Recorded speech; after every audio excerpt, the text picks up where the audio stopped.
First story. I dreamed of expanding our family, but my husband's shocking confession about our son left me questioning everything and wondering if our marriage will survive. When my husband and I first got together 12 years ago, neither of us imagined kids in our future. We were both career-focused, enjoying our independence, and the idea of being a child-free couple seemed like the perfect fit. Fast forward to the chaos of the pandemic, and something inside me shifted. Life had settled into a routine, stable jobs, no grand plans like buying a house or switching careers, and I started thinking about how a child might change our lives. It felt like the missing puzzle piece, something that could add a new dimension to an already stable life. When I brought it up to my husband, we had long conversations about what this change would mean. After much discussion, we decided to try for a baby. The journey was anything but smooth. Over the next 6 months, I got pregnant 3 times. The first was an anembryonic pregnancy. Heartbreaking to learn there was no embryo developing. Then, just a month later, I miscarried at 10 weeks. It was one of the darkest periods of my life. But we didn't give up. The following month, I got pregnant again, and this time, it stuck. 9 months later, our baby boy arrived, turning our world upside down. The first few months were brutal. Sleep deprivation became our new normal. Our son struggled with breastfeeding and was eventually admitted to the hospital with jaundice due to feeding issues. He had a tongue tie and torticollis, which meant endless medical appointments and an avalanche of bills. Without family or close friends nearby to help, it was just the two of us. My husband took over grocery shopping, cooking, and cleaning, while I was fully consumed with baby duties. Our son's naps were short and erratic, and he would only sleep while being nursed. I was beyond exhausted, but somehow, we managed to get through it. When I went back to work after 7 months, we hired a nanny to help. My husband stepped up in ways I hadn't anticipated. He handled weekends and holidays solo, since I work as an essential worker on a rotating 3 days on, 2 days off schedule. Sometimes my shifts fell over the entire weekend, leaving him as the primary caregiver. Despite the strain, he never complained, though I could see how tired he was. To make things easier for him, I'd jump into baby duty as soon as I got home, taking over until bedtime. Now 2 years later, life is so much better. Our son has blossomed into an incredible little human, smart, funny, and full of energy. He communicates his needs, takes long naps, and surprises us every day with his growing vocabulary. Watching him grow has been the most rewarding experience of my life. I'm in awe of him, of motherhood, and how much it has changed me for the better. But recently, I started thinking about having another child. The idea of giving our son a sibling felt natural, almost inevitable. I brought it up casually, expecting my husband to share my excitement. Instead, his response stunned me. "I still don't know if I wanted our first one," he said. "I can't imagine a second." His words were like a punch to the gut. This man, who is an amazing father, playful, caring, and fully involved, was telling me he regretted becoming a parent? I didn't want to jump to conclusions, so I tried bringing up the topic in different ways over the next few days. I asked if he thought having a daughter would feel different or whether we'd have an easier time getting pregnant again. I even floated potential baby names, hoping to spark some enthusiasm. But he remained distant, unwilling to engage. Then, one afternoon, as I played with our son in the living room, I shared a thought that had been on my mind. "Isn't he amazing?" I said, watching our little boy laugh and play. "I can't imagine a life without him now.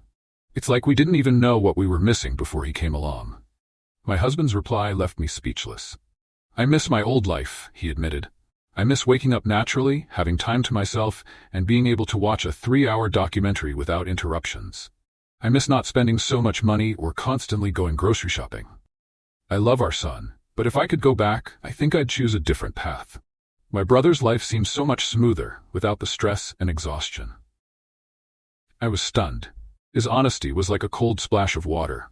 While I saw our life through a lens of joy and fulfillment, he saw it as a series of sacrifices. I tried to reassure him that these challenges were temporary, that in a few years we'd get back much of our old freedom. But he didn't seem convinced. "Just because it'll look the same doesn't mean it'll feel the same," he said. "Once you're a parent, there's no going back. It changes everything." That night, I apologized for pushing the idea of a second child. I told him I understood his feelings and wouldn't bring it up again. He thanked me, but his words kept echoing in my mind. I started questioning everything. Does he really enjoy being a father? Are his moments of joy with our son genuine, or is he just going through the motions? His actions tell a different story. He's still the same loving husband and father, cooking our favorite meals, planning trips to the farm so our son can meet animals, and making us laugh every day. But now I can't help but wonder what's beneath the surface. Did becoming parents really pull us in such drastically different directions? I love our life and can't imagine it any other way. But now, I'm left grappling with the realization that my husband might feel completely differently. It's a hard truth to face, and I'm not sure where we go from here.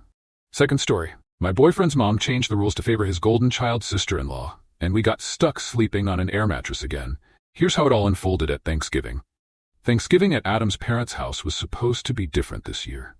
After 6 years together, I, 24F, and my boyfriend Adam, 26M, were finally going to beat the odds and get one of the elusive guest bedrooms. Or so we thought.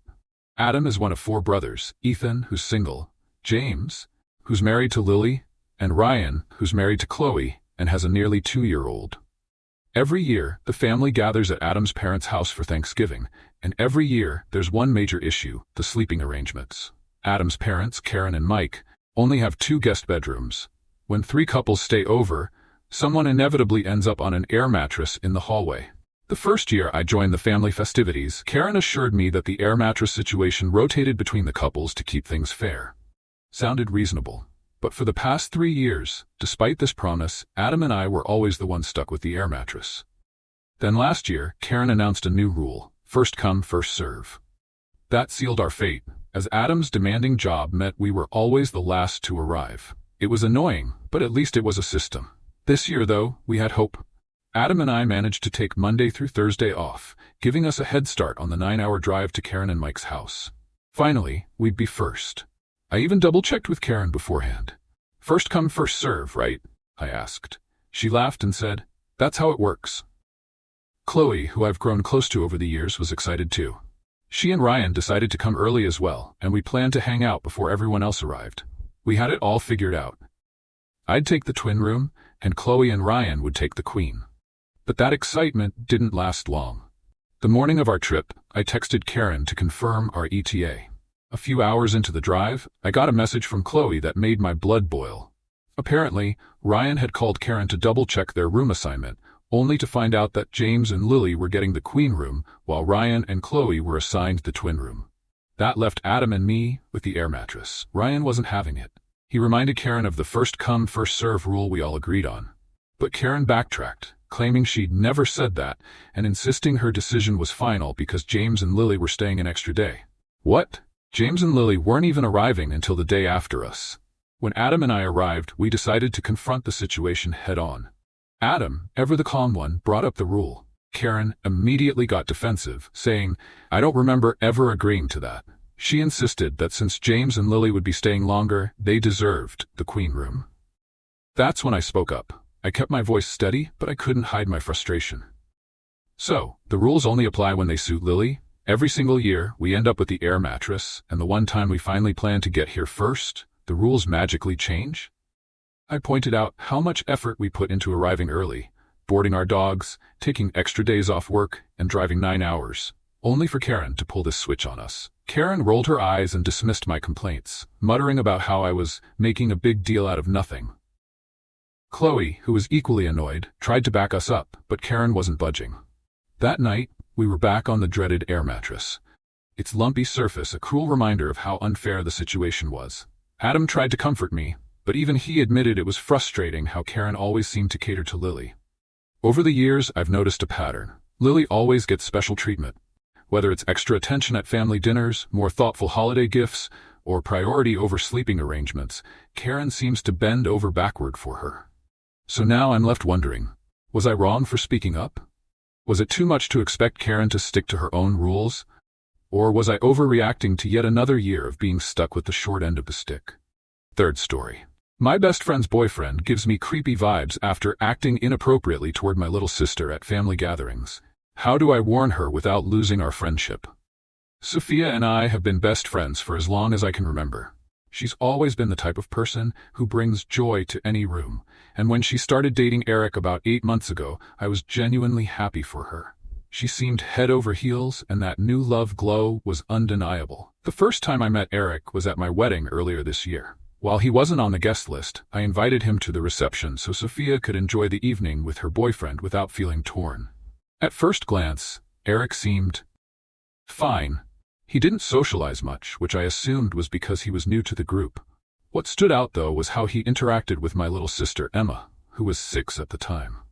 Emma was my flower girl and the only child at the wedding, so she gravitated toward Eric for entertainment. They played chase, she stole his tie, and they had a glow-stick sword fight.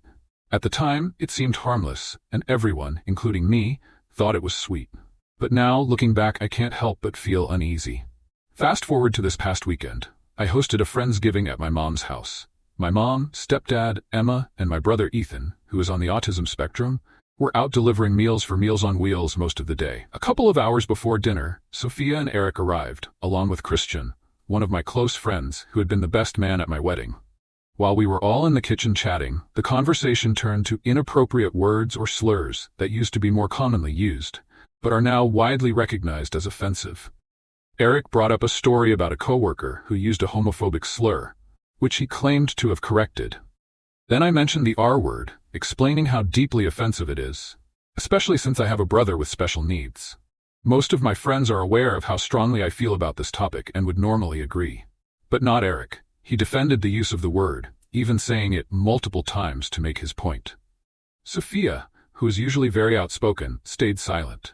That silence stung because she knows how personal this issue is for me. I decided not to engage further, since I didn't want to create tension so early in the evening, but it left a bad taste in my mouth. Not long after, Eric started roughhousing with Sophia in the kitchen, playfully pinning her arms and acting like they were kids.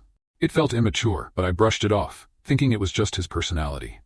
My mom and the rest of the family returned just before dinner, and soon, the house was buzzing with guests. That's when things took a turn. During dinner, my high school best friend Lily pulled me aside to share something concerning. She told me that Eric had been overly focused on Emma. He repeatedly asked her to sit next to him at the table, even after she initially declined. Lily, who has 2 young kids of her own, felt uneasy and invited Emma to sit with her instead. Later, Lily noticed Eric playing a game with Emma, where he would tickle her, even when she said, "No, stop," in a playful but firm tone. Lily said the interaction felt off and made her uncomfortable. My husband Ryan also noticed strange behavior. Emma had a friendship bracelet that she wanted tied, but I couldn't do it because of my acrylic nails. I asked Ryan to help, but Eric jumped in, insisting he could fix it. Ryan told me later that Eric became hyper-focused on tying the bracelet as if it was some kind of mission. When Ryan told him, "It's just a bracelet, she'll forget about it," Eric replied, "No, I have to fix this."